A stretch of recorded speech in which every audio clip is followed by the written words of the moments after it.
ને આ મંડપ તો છે ને ભાઈ ખરેખર જો ભાગ્યશાળી હોય ને તેને જ દર્શન કરવામાં મળે. જો 20-22 વર્ષ એટલે કેટલો સમયગાળાની વાત છે. અને ત્યારે છે ને મને તો થોડું મગજમાં છે કે આપણે આવી રીતના રામદેવપીરનો મંડપ થાય.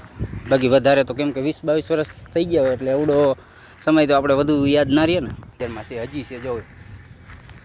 તો જય દ્વારકાધીશ ને બધા મિત્રોને મહાદેવ હર. આજે મિત્રો જે આપણે હિંચકા ઉપર છીએ ને, હા હિંચકો છે નાના બાળકોનો, પણ આજે આપણે પણ છે ને ફ્રી હતા એટલે અહીંયા આવીને થોડીક એન્જોય કરીએ.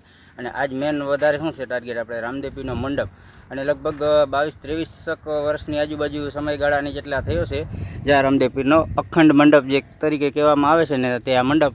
અને જે પ્રથમ એને બ્લોગિંગની શરૂઆત કરી હતી ને ત્યારે આ મંડપનો વિડીયો અમે બનાવ્યો હતો. લગભગ ઘણો બધો સમય થઈ ગયો, 1 વર્ષ જેવું આજુબાજુ થઈ ગયું હશે કદાચ. કેમ કે સ્ટાર્ટિંગ જ્યારે યુટ્યુબ કર્યું હતું ને ત્યારે જ આ રામદેવપીરનો વિડીયો બન્યો હતો, પણ બરોબર નહોતો. એમાં કોમેન્ટ હતી કે તમે ભાઈ સરખું બધું બતાવો અને અમને જોવામાં ઘણી બધી મજા આવે છે, પણ તમે વિડીયોમાં છે ને થોડોક ફેરફાર કરો.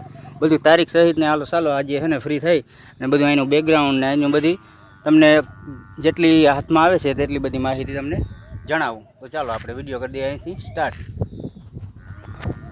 તો ગ્રાઉન્ડની વાત કરીએ ને તો ભાઈ ફૂલ એકદમ સગવડ છે અહીંયા. અહીંયાથી જ આપણે શરૂઆત કરીએ.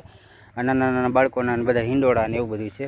અને અહીંયા વાછરડા છે. અહીંયા જે કરતાર હોય તેમના માટે ગાયો ને કંઈક હશે. ને અહીંયા ચણિયારો છે ચકલીઓનો.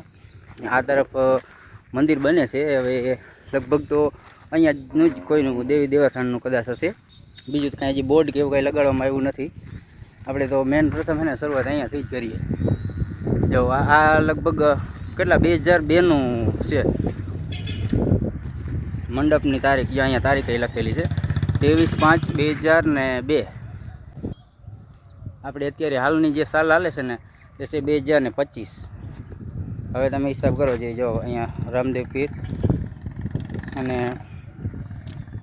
આ મંડપની તારીખ જો અમે તમને કાયદેસર દેખાય. મંડપની તારીખ છે આ 23 તારીખ છે, 5મો મહિનો છે અને 2002 નવા રણુજા. તો મિત્રો બધા છે ને રામદેવપીરના દર્શન કરી લેજો. ને આવું તો તમને ખરેખર જો ભાગ્યમાં જ હોય ને તો જ જોવા મળે. આવડો ઐતિહાસિક મંડપ એટલે કે અમારે છે ને જામ રાવલ ગામમાં આ એક જ જાતનો ઐતિહાસિક મંડપ બની ગયો છે. ને આવી રીતના કંઈક ગોળ કુંડાળું કરી અને આ મંડપનો જે સ્તંભ હતો તેને છે ને આ રીતના સુરક્ષિત રાખી દેવામાં આવ્યો. હજી લાકડું તમે જો એમને એમ છે હજી. ને આ તો ખરેખર ને રામદેવપીરની દયા જ કહેવાય. જો આમ ચારે બાજુ તમે એટલો વરસ ફરતી બાજુ આ બધો પિલોર એની બાજુમાં ચણી દેવામાં આવ્યો, કેમ કે એને મજબૂતી વધી જાય. જે આ રીતના કંઈક બધો ફરતી બાજુ પિલોર છે. અને અહીંયાથી તમે દર્શન કરવા પણ જઈ શકો. અહીંયાથી પગથિયા રાખેલા છે. જો આટલો ઊંચો છે આ જે મંડપનો જે લાકડુંનો સ્તંભ હોય ને તે. અહીંયા પણ જો સારી એવી સિમેન્ટની સગવડથી અહીંયા બનાવી દેવામાં આવ્યું ફૂલ મજબૂતીથી.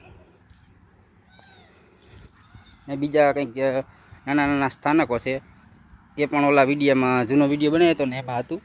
તો ચાલો હવે આપણે એ બાજુ જઈએ ને બધું તમને ગ્રાઉન્ડ પણ બતાવું. અને અહીંયાની જે આ રામદેવપીરના સ્તંભ જે અહીંયા છે ને એનાથી આ બાજુની તરફ એટલે કે માની લો ને કે ડાબા હાથ ઉપર આ જે બધો ગ્રાઉન્ડ છે ને અહીંયા છે ને આનંદ મેળો પણ થાય. હવે આનંદ મેળો થવામાં આ ચોમાસાની નજીક હોય, શ્રાવણ ભાદરવાના નજીક, એટલે કદાચ થોડા ઘણા જે દિવસોમાં જે અહીંયા મેળો કરવામાં આવે.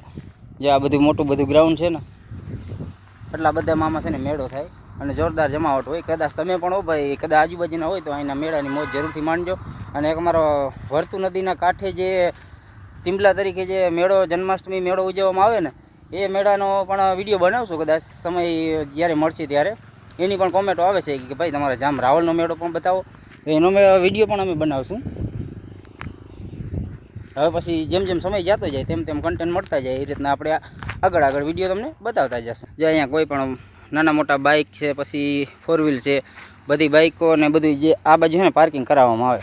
આ સાઈડ અહીંયા પાર્કિંગ થઈ જાય.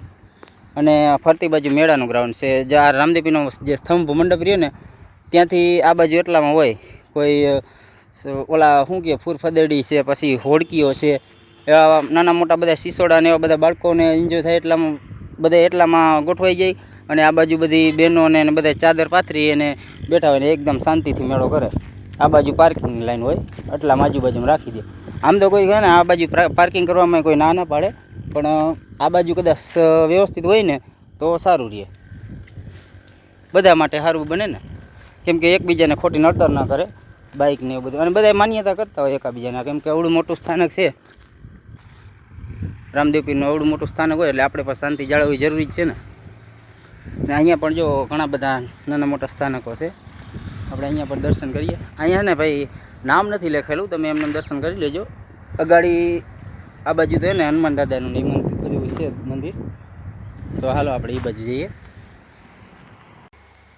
તો અહીંયા પણ છે ને સરસ મજાનું લોકેશન જે છે, જો અહીંયા છે ને હનુમાન દાદાનું મંદિર છે, જે આ બાજુ છે ને જય હનુમાન દાદા.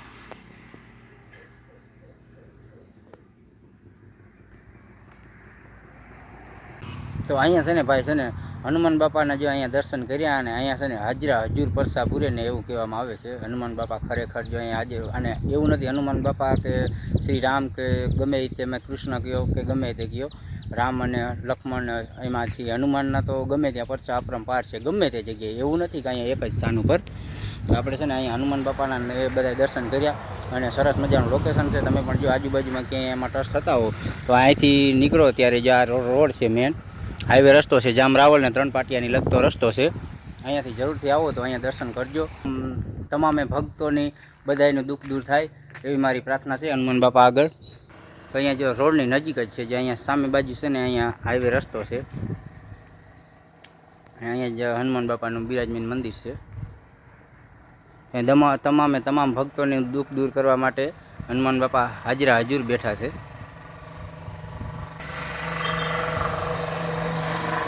અહીંયા જો અહીંયાથી બહારથી જ તમને છે ને દર્શન કરાવી દઉં.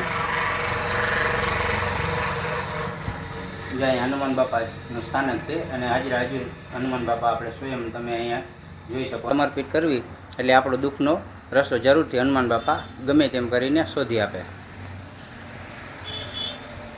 તો ચાલો હવે છે ને આપણે વિડીયો આગળ જઈને હવે વિડીયો આપણે અહીંયા પૂરો કરશું, અને પાછા કંઈક ફરીથી બીજો કંઈક પણ નવો વ્લોગ એડિટ કરશું. અને હવે તો એમાં એવું છે કે 7મ 8મના ને એવા બધા તહેવાર આવે છે નજીક, એટલે એ બધાય ઘણા બધા આપણે કન્ટેન્ટ હજી બનાવવાના છે. કંઈક પ્લાનિંગ હાલે છે, કંઈક વ્લોગિંગની પ્લાનિંગ હાલે છે.